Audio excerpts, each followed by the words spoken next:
Here we go. I'm about to do a video.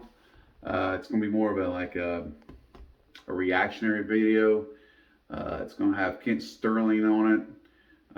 We're going to, I'm going to kind of react to his reaction to Indiana losing against Iowa. And he covers things so well. I just want to listen to what he has to say about it and then reflect on it, give my opinions about it. And hopefully you guys will enjoy this. It's the first time I've done it, and I don't know if it's going to be my last, but I need a change of pace. So anyhow, let's get to it.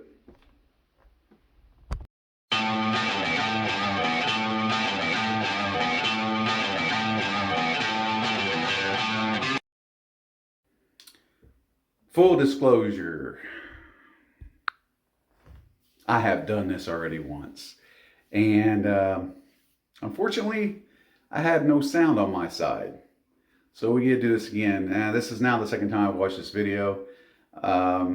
This is going to be a video basically of a reaction, but I kind of wanted to do this and make this a little different. So let's go ahead and get started. In advance, there's going to be a lot of pausing. Kent Sterling. This is terrible. Horrible to watch. Before I forget, if you like this video, please hit like. If you do not like this video, please let me know why. This is Kent Sterling, Breakfast with Kent. If you've not already, subscribe to Kent. Please subscribe. He is one of the best sports YouTube channels there is. He's been part of a radio station. He's kind of picked his team for that station. His son's been in sports. I don't want to ruin too much, but you guys need to actually subscribe to this man. He knows what he's talking about. That's the reason why I'm using this video. But let's listen to what you guys say. So I'm not. As much fun as we had Saturday night watching Indiana beat the hell out of Purdue up at Mackey Arena, it's been exactly that miserable watching Indiana lose tonight to Iowa. The game, we're under 7 minutes to go. Yeah, so this game was miserable to watch. I kept my hopes up the entire time. Kept on thinking they can come back. When it was about 10 minutes going left in the game, they did make a little effort run, but yeah, it didn't work out. And I kept on leaving the room to kind of listen, but not really watch it. And it was disappointing and honestly depressing. This is a rare, well, I've never done this. I've always waited for the game to be over before I did a post game, but there's just no point in it. Indiana at this point down 75-54, yeah. Nothing going right for Indiana, and it didn't go right straight from the start. Nope. This, like I said, is a live in-game post-game. You don't see these on ESPN. And as always, I'm Kent Sterling. If you want to subscribe, subscribe. If you want to like. I'm not going to say anything you're going to like unless you're really mad at Indiana, and then I might say some things that you like. So, this guy, just please, I can't say it enough, subscribe to him. That's all I was going to say. Another plug for him. If you want to donate and support whatever this effort is, I'm with you 100%. Let's go. High five. Let's talk about what this game was. Iowa got off to an 8-0 lead, and I really wasn't too upset because Indiana had a really good couple of first possessions. They just were unable to knock down the shots that they got, and that has continued. Iowa's hitting 58.7% from the floor, 57.9% from threes, 11 of 19 from beyond the arc. Water's going to seek its level eventually. So, Indiana just could not get anything going. They weren't in sync. They weren't, I don't know, they couldn't hit the broadside of a barn. Shots they were getting were just completely off. I mean, they obviously outscored us by 30 in the three-point margin. We were 1 of 8. They ended up being 11 of 19, I believe. So if you do the math, it's 30-33. So like I said, I've seen this video already. I'm trying to kind of remember things ahead of time. Maybe don't need to be doing that. But yeah, he's right. Just nothing went right for Indiana at all. Could not play as a team. They could not play in sync. It was a bad game. One of the worst games I've ever seen Indiana play. Actually, these guys aren't blind. They weren't blindfolded. This isn't like pin the tail on the Hoosier. You know what I mean? This is basketball, and they can shoot. And you saw a graphic on ESPN showing what they've done on the road. Their 5 starters and a couple of guys on the bench hit between 21 and 26% on the road from beyond the arc. Yeah. So Iowa sucks on the road, and whatever reason they got their heads out of their asses for Indiana. But yeah, Indiana, I can only imagine how bad they feel right now. Not against Indiana, baby. Not today. Nope. Like I said, they are 11 of 19, yep, while Indiana is 1 of 8 shooting threes. That means that Iowa has outscored Indiana from beyond the arc by 30. Mm-hmm. I don't know what Indiana's done well today. Iowa's out-rebounded Indiana 32-22. One of the things I really don't like the defensive lack of tenacity by the bench guys. All right, so our defense did not play very good. Just by the score. I mean, the score ended up being 90-68, I think. But yeah, our defense just, I don't know. It's like they figured out our weakness and just completely just repeated the same plays over and over again. But yeah, our defense off the bench, they looked just as bad as the starters did, if not worse, but on the defensive side. So I agree with him 100%. Malik Reneau has got to do something other than what he does. Why he continues to get playing time, I have no earthly idea. Like Mike Woodson, what does he see in Malik Reneau? All right, so Malik Reneau comes in with Jalen Hood-Schifino. And I wonder, this is just me, but I wonder if that wasn't a combo that Indiana had to bring both of them to get the other. I don't know if that's what happened. That makes you kind of think about it a little bit. So, and with that said, Malik Reneau is athletic. He plays quick as he can, as fast as he can. And he tries to go all out, and he comes across more sloppy than anything else. He has a nice little jump hook, but he doesn't hit it as often as he should, but he tends to hit it when need him to hit it. So, but yeah, he's not that good of a player. He really isn't. I don't even know where to even say he's, top 150. I really don't know. Maybe he improves next year, but as of right now, yeah, I'm surprised he's getting playing time. Maybe it's because we need a tall guy that can battle around and foul. It wouldn't be no big deal if he fouls out. Maybe, I'm not really sure. That generates any kind of confidence or enough confidence to put that kid in the game. I agree. He can't play. There's reasons behind it, I think, though. He doesn't do anything the way you want it done. He doesn't rebound well. He doesn't possess the basketball well. He doesn't pass well. He is pretty good with a baby left-hand hook. Yeah. He is good with that. Yeah. But he's kind of an indifferent basketball player, and he's the kind of kid, and I hate to say it, but he looks like the kind of kid who has more fun off the court than he does on it. No. Okay. It looks like he's...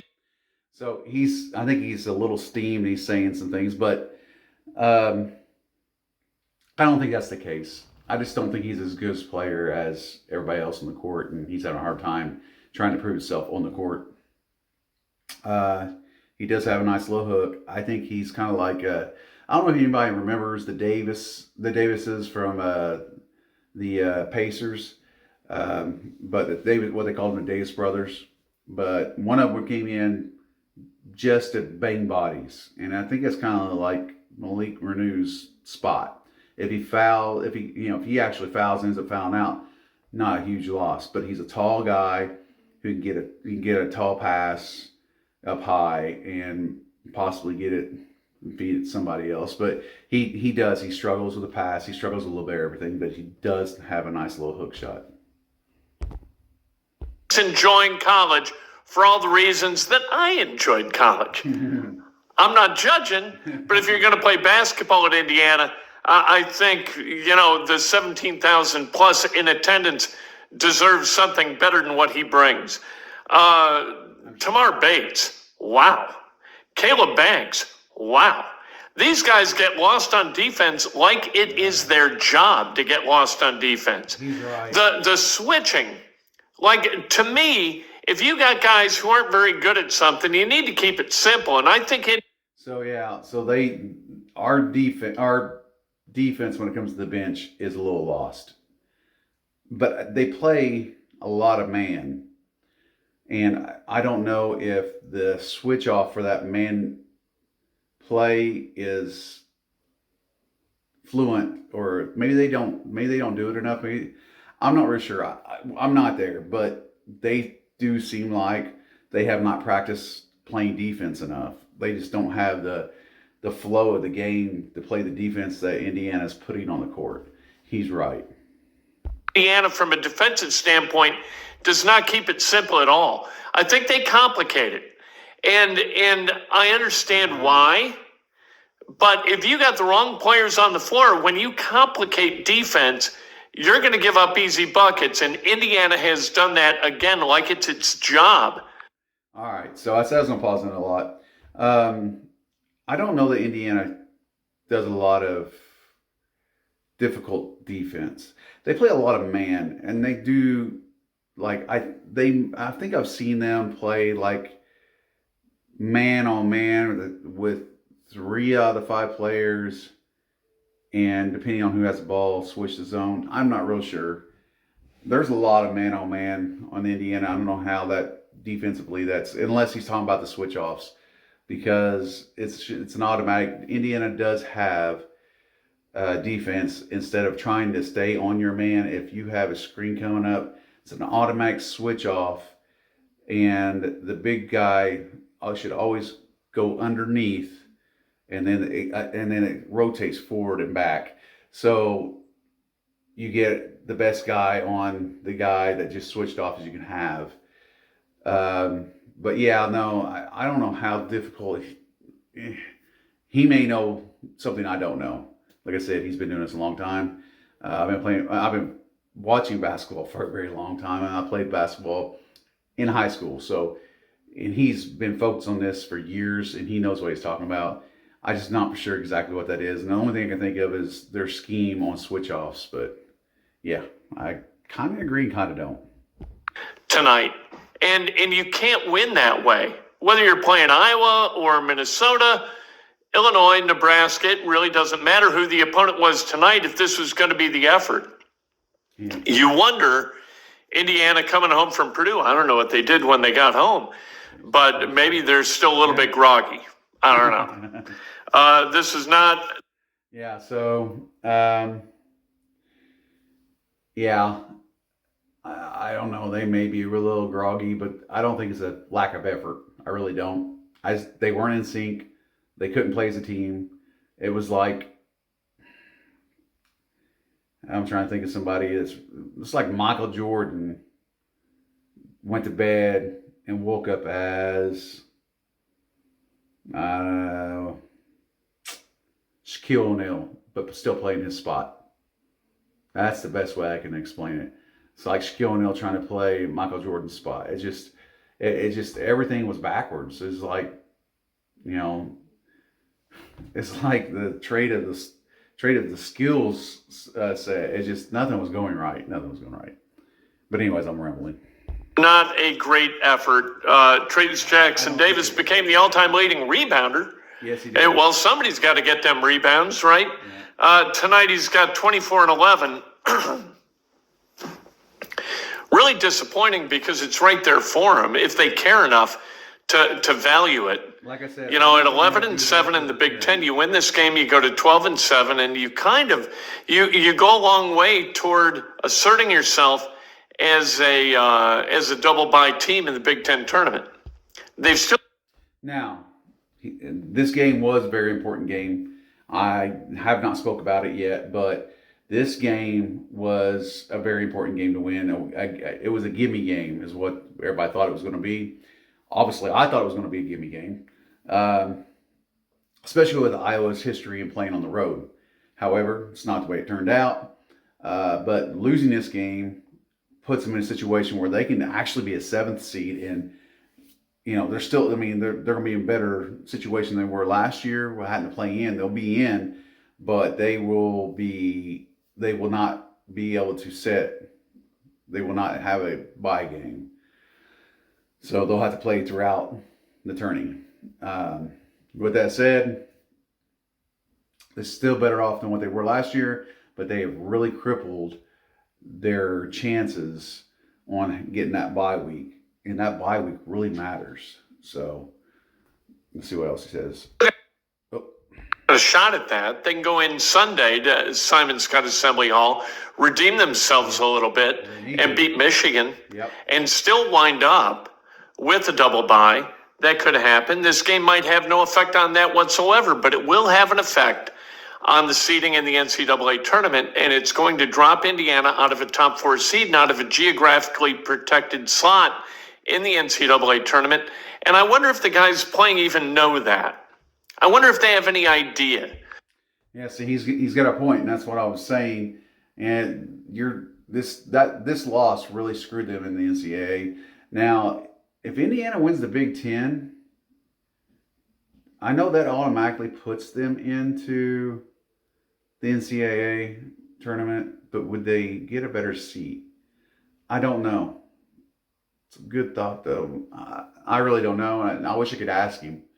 I can ask him if he's live, and I don't know if he'll answer it. I'll message him, because I don't think it will. But yeah, it's a thought. But anyways, yeah, he's right. They really kind of screwed themselves, and they need to be in a meeting together. I mean, coach is going to have them run the court, and I don't blame him. I mean, he's going to make them pay for the plane like they played. They're going to work their asses off. Now, I hope he doesn't kill them, because they still need their legs for this coming up game. So, anyways, there we go. What's at stake? And maybe the freshmen think, hell, we got another 3 years of this, minimum. If we get a forgiveness year of eligibility, like some of the guys did with COVID, I could wind up playing here until like 2030. So we got plenty of time to get this right and get this back on the rails. That's just not the way life works. You can't get a great effort out of a team. It's not a coach's responsibility to get great effort out of kids. It's the kids' responsibility to get great effort out of kids. Okay, it's about holding one another. That comment, I don't like it necessarily. I don't disagree with it, but I do not agree with it. So a coach has a way to talk to a player, has a way to build a player up as they grow for the organization they're playing for, whether it be high school or college. The coach actually, he coaches them in a way that makes their ego come up, makes them feel more comfortable, makes them feel proud, makes them want to play, makes them have a chip on their shoulder, which builds that want. So in a way, it pulls it out of them, but it is absolutely the player's decision to actually have that want. It's got to be there in the first place. And if it's not, you're playing for a team when maybe you shouldn't be. Accountable.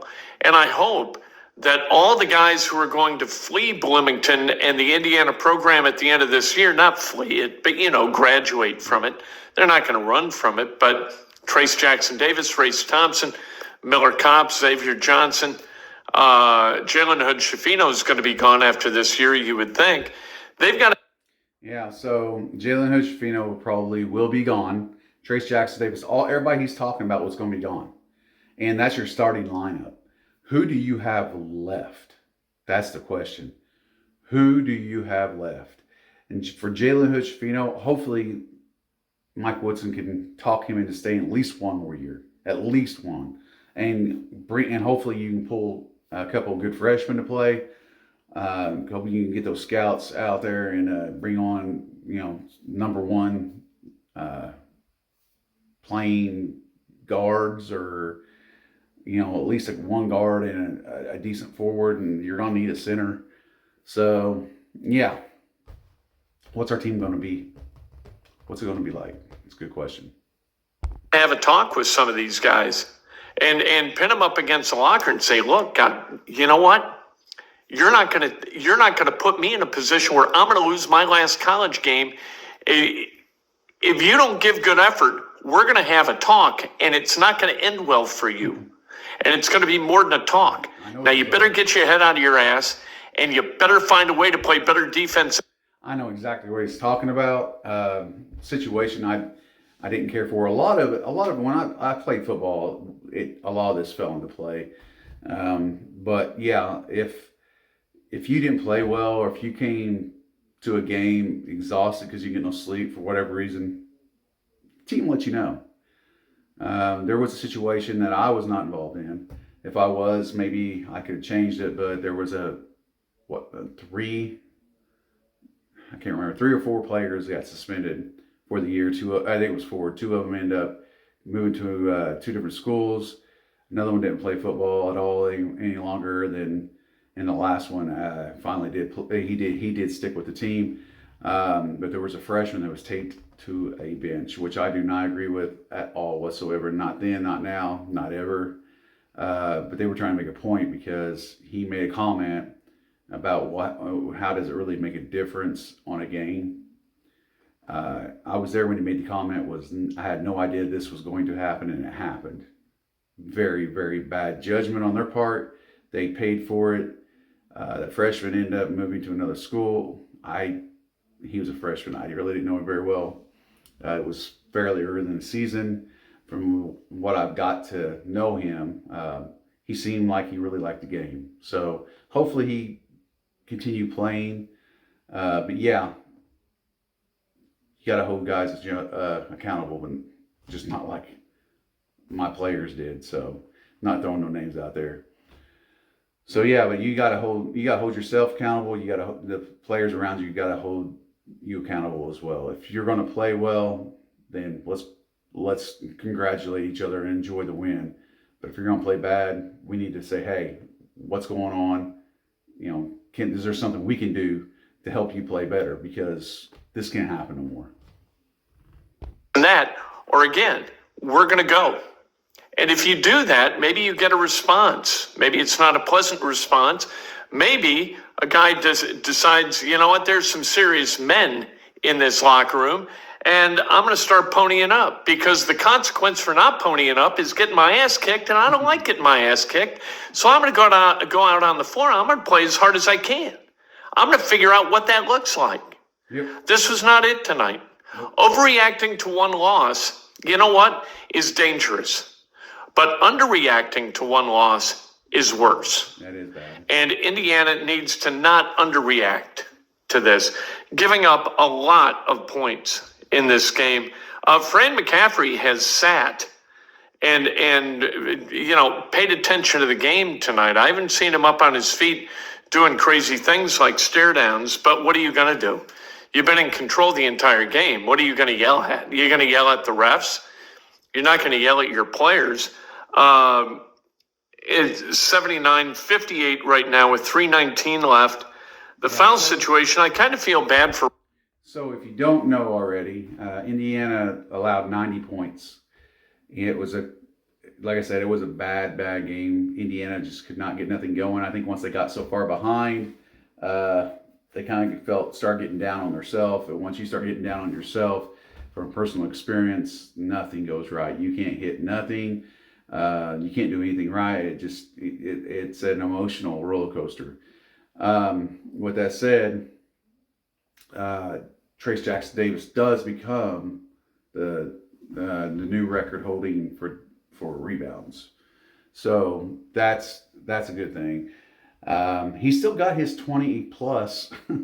He's only not got his 20 plus one time. That was against Purdue, and he didn't need to, and we win. So, and I almost feel like that game should have been closer. That way, Indiana wouldn't have maybe went out and done whatever they did to cause this game to be like it is. And it may not have anything to do with it. Maybe it was just one of those days, just the stars didn't line up, or they did line up for this particular bad play, however you want to look at it. But yeah. Race Thompson, because I think that the problem with Race Thompson is physical for him. I don't think it's mental. I think it's Again, pausing it. If nobody knew, Race Thompson, big injury to his knee. He had 2 or 3 surgeries. He was out for a year, a little over a year. Comes back and he's starting to play, but he's not him. He's not being as athletic as he normally does. He loves the game. Just watch him play prior to him getting hurt to now. 2 different people. You can tell the effort's there, but yeah, there's something missing. And I don't know if he don't trust that leg, so he doesn't play the same, or if it's just not as strong, or if it's just not as flexible. Not really sure, but he definitely plays differently. Your senior is generally not going to kind of mail it in. And while it looks a little bit like, based on positioning, that he's sort of disconnected, I think that's a physical thing. And extrapolating behavior, I think is wrong with Race Thompson. I think he cares. Oh, I think. Trey Galloway looked like he gave a damn tonight. And Miller Kopp, does he need an engraved invitation? I think everybody gave a damn tonight. The look of the players on the court's faces was disappointed, disgust, anger at themselves. You can just see it all over their face. It just said it all. There was all kinds of emotions on people's face, but it was not, I don't give a shit. It was, I give a fuck, and things just went south, and I don't know how to fix it. And you sometimes you can't fix it on the court. You fix it after the game. You swallow the fucking loss that you just got, your ass just got handed to you in a way that it should never happen. So, and you move on. You just decide that this is not ever going to happen again this year, and why I'm on this court anymore. And you figure out a way to win. To shoot a 3 without somebody within 10 feet of him. My God Almighty. And hey, here's a memo to Indiana basketball in case they play against an engraved invitation. I think a 6th-year senior is generally not going to kind of mail it in. And while it looks a little bit like, based on positioning, that he's sort of disconnected, I think that's a physical thing. And extrapolating behavior, I think is wrong with Race Thompson. I think he cares. Trey Galloway looked like he gave a damn tonight. And Miller Kopp, does he need an engraved invitation to shoot a 3 without somebody within 10 feet of him? So Miller Kopp is an excellent 3-point shooter, but he only averages like 3 a game, maybe 4. I mean, he can bury it, but I think he feels like he needs X amount of space to do so. He has shot some 3s with his hands in his face because the motion was already there. He was already in motion to shoot the ball. But if somebody's too close, he won't shoot it. He gives it up. So yeah, he needs to start taking more shots. Like I said, he's probably averaging 3 or 4 a game. I'd like to see him at 6 to 10. I really would, because he's shooting like 51%. He should be shooting a lot more. My God Almighty. And hey, here's a memo to Indiana basketball in case they play against Iowa up in Chicago in the Big Ten tournament. Miller Kopp can't defend Chris Murray. Nope. Keep that under your hat. I don't want Iowa to know that you know. Miller Kopp is not fast enough to defend Chris Murray. It's never going to happen. Not unless he takes some kind of magical pill and moves at like 3 times the speed he was moving at for this game. There is no way he can defend him. And there should be a switch off. There should have been something happen to help him out, or somebody else should have been guarding him. And I don't know who that would be, but that's the coach's decision, and that's the reason why he's the coach. So there needed to be somebody need to figure out. I don't know if Miller Kopp said, "Oh, I can do it," and he wasn't able to, and they didn't want to divert from the plan. They needed to divert from the plan. Or maybe they just thought Miller Kopp can playing good enough, and then if he scores, he scores, as long as we're doing our job on the other side of the court, which may have been the game plan. Sometimes you got to let the players that are going to score, let them score. Sometimes you can't stop it. Sometimes you just want to slow them down. And maybe that was the game plan. I don't know. But that's funny. That Miller Kopp can't defend Chris Murray. So, shh, on the DL, strictly on the DL from me to you. Just an awful. I sent my wife to the other room to watch the rest of the game. I just couldn't take it anymore.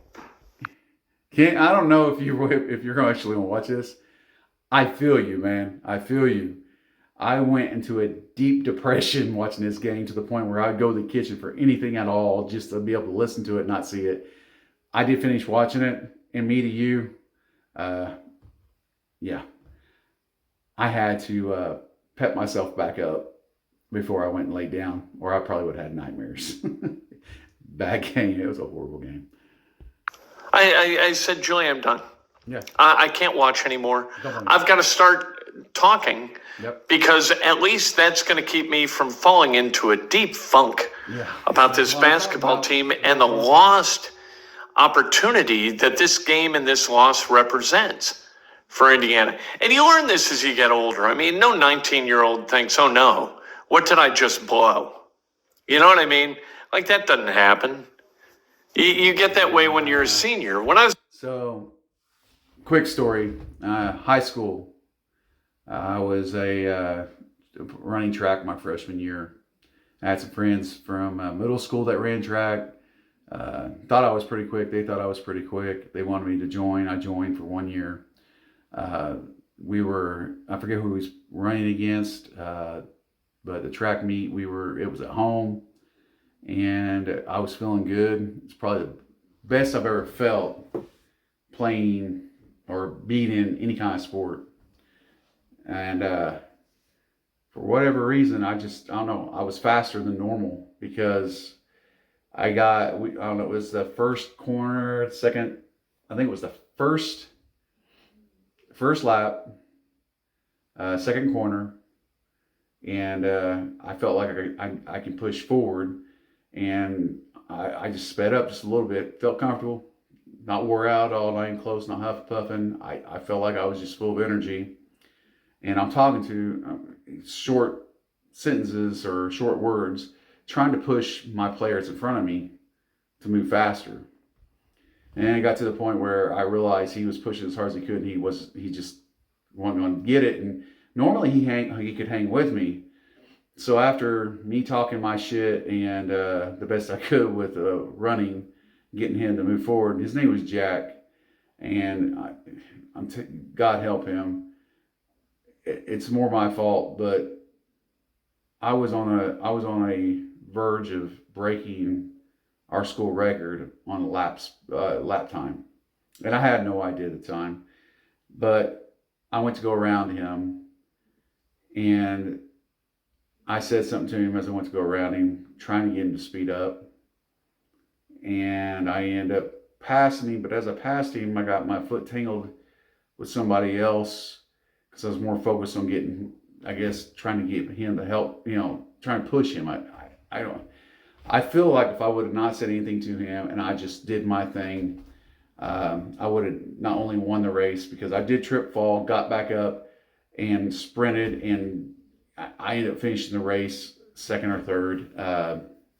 But my coach pulled me off the side and told me, he said, I don't know what happened out there, but you were on the verge of breaking the school record by far. He said you were almost 2 seconds ahead of the lap record, and whatever was being done out there, whatever you were saying, whatever was going on, you need not to worry about anybody else's laps. It's not your spot. And I could never do that again. I tried and tried and tried. That day was my best day, and I just didn't take advantage of it. And that's what he's saying. Sometimes you're never going to get another opportunity. Sometimes that is your best game. That is your best lap you're ever going to run. You're never going to get there again. So I understand. Sorry for the long story. In high school playing soccer, you thought, I'll get him next time.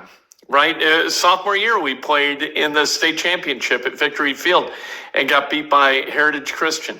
I thought, well, we'll be back 2 more times. Never got back. Never played in it again. What are you going to do? You figure that out over time, that every opportunity you have, you're never going to have again. It doesn't roll around again. And that's part of the education that occurs for college basketball players and college athletes and theatrical people. Like, you only have so many performances to give. That's what I was saying. And so you better take care of the ones you've got, and you better pay attention, and you better invest all you have in it. Yep. Or It's gone. it's going to be gone all of a sudden, and you're going to say, oh, hell, I didn't get out of that what I hoped to. What? How'd that happen? It's just terrible. Could Indiana stop throwing lobs? No. Maybe. They're the worst. All right, so Indiana's not been pretty throwing some of the lobs, and they're probably one of the worst teams right now as far as completing lobs. There was one that was thrown to Trace Jackson Davis that went almost went over the goalpost, and it didn't. It did not go over the backboard. It actually hit the top of the backboard, and it was an ugly, unconnected lob. And then we had a lob last night that was lobbed by Trace Jackson Davis, and I can't remember. It might have been Malik Renew. I can't remember who he passed it to. I'm sure he's going to say, but he landed out of bounds. So, yes, our lobs have gotten ugly. I don't want them to stop. I want them to get better, because we run a lot of offense, and our offense can be really quick. It can score really quickly and can be very potent. And we run our offense in a way where lobs are easy to get to or easy to develop. We just need to actually follow through and connect with that lob. We need to get better, not stop them. Lob throwing team I've ever seen. It's just terrible. Could Indiana stop throwing lobs? Yeah, there you go. Maybe. They're the worst lob throwing team I've ever seen. Yeah, probably. They must convert on about 30% of their lobs. Maybe. It's awful. Yeah. The one from Shafino to Trace Jackson Davis a couple of games ago, I think it went over the backboard. Yeah, I hit the top of the backboard. But you see him like tonight, Trace Jackson Davis with a lob, I think, to Caleb Banks. There's Banks, yeah. Like, what are you doing? Or Caleb Banks? How about Caleb Banks? Really nice steal.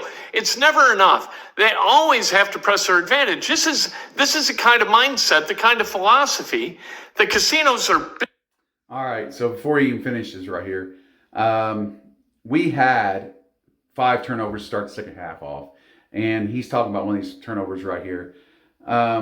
Yeah, so we threw away all 4 of the 5 and scored on 1 of them. Now, if we score on all of them, that's 10 points. We got 2, and then we turned the ball back over to them, and they scored on all those turnovers. So our defense came out playing hard and getting turnovers at the beginning of the second half. We showed effort. We showed it looked like we were going to catch up, but we couldn't connect on any of the turnovers. We couldn't stack any points on them at all. So yeah, this is what he's talking about, and he's about to say something. I'm gonna go ahead and just talk about it. If you get a turnover or if you get a rebound and you are not good at doing what you got to do to get points out of it, pass it to a shooter. If you're not underneath that goal getting ready to dunk it, and that's the only thing you can do, you cannot shoot it, or you cannot dish it in the middle to anybody because you're not that good of a passer, kick it out to somebody that knows what they're doing, because that's what their job is.